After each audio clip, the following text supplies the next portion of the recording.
penyebab daripada anak bisa mengalami gangguan motor planning. Yang pertama, adanya kekurangan stimulus dasar pada anak seperti stimulus vestibular, proprio, taktil, kemudian olfaktori, gustatori, auditori, dan visual. Yang kedua, adanya trauma seperti patah tulang.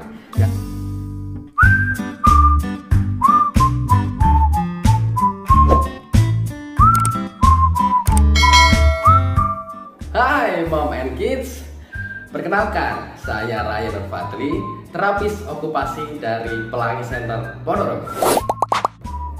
Pada kesempatan kali ini saya akan membahas tentang kenapa anak saya kok kesulitan dalam melakukan aktivitas motorik.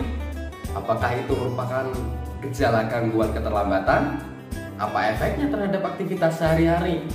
Dan bagaimana cara mengatasinya? Oke, kita akan bahas ya.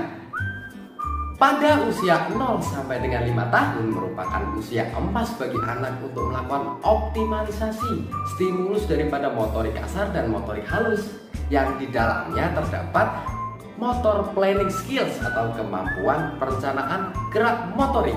Motor planning mempunyai arti sebagai perencanaan gerak, di mana setiap individu dapat mengetahui langkah-langkah atau urutan apa saja sebelum ia melakukan aktivitas tertentu.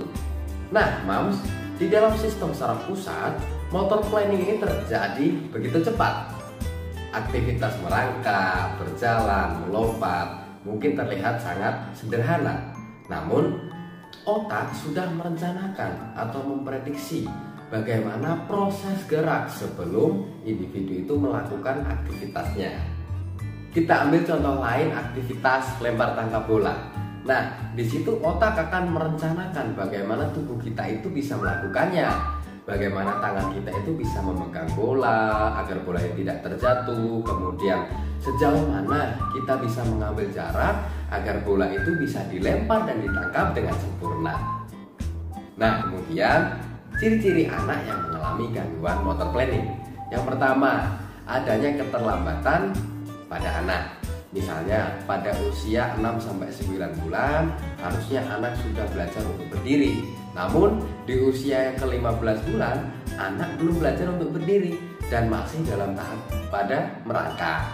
Kemudian yang kedua, anak kesulitan dalam melakukan aktivitas motorik seperti merangkak, berjalan, melompat, menulis, dan aktivitas motorik lainnya.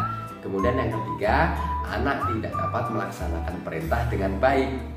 Yang nomor 4, adanya gerakan tidak terkontrol dan gerakan yang tidak seimbang antara anggota tubuh bagian kanan dan bagian kiri. Kemudian ada gangguan tonus otot dan gangguan refleks tubuh. Kemudian yang kelima, anak kesulitan dalam mengerjakan aktivitas menulis, kemudian pola genggam pensil yang sering salah, kesulitan menggunting, melipat, lempar tangkap bola.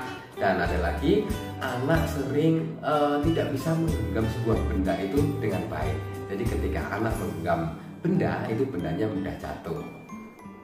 Nah, kemudian penyebab daripada anak bisa mengalami gangguan motor planning. Yang pertama, adanya kekurangan stimulus dasar pada anak seperti stimulus vestibular, proprio, taktil, kemudian olfaktori, gustatori, auditori, dan visual. Yang kedua, adanya trauma seperti patah tulang. Yang ketiga, ada gangguan praksis. Keempat, ada gangguan koordinasi. Yang kelima, ada gangguan perkembangan. Dan yang terakhir, keenam, anak belum pernah melakukan aktivitas tertentu sehingga mengharuskan anak itu harus belajar terlebih dahulu. Kemudian, apa yang harus dilakukan ketika anak itu mengalami gangguan motor planning? Yang pertama, harus kita stimulasi proprioseptifnya, vestibularnya, kemudian taktilnya, kemudian menstimulasi dengan aktivitas yang membutuhkan koordinasi seperti merangkak, kemudian lompat open close, kemudian lompat zigzag.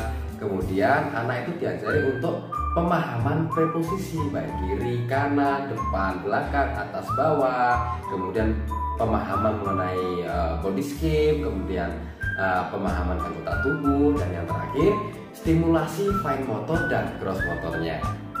Nah, sekian video dari saya. Apabila ada pertanyaan, jangan lupa komen di bawah ya, Ma. Tetap semangat dalam membimbing anak hebat Indonesia. Jangan lupa like, komen, dan subscribe channel YouTube Pelangi Center Ponorogo. Dah.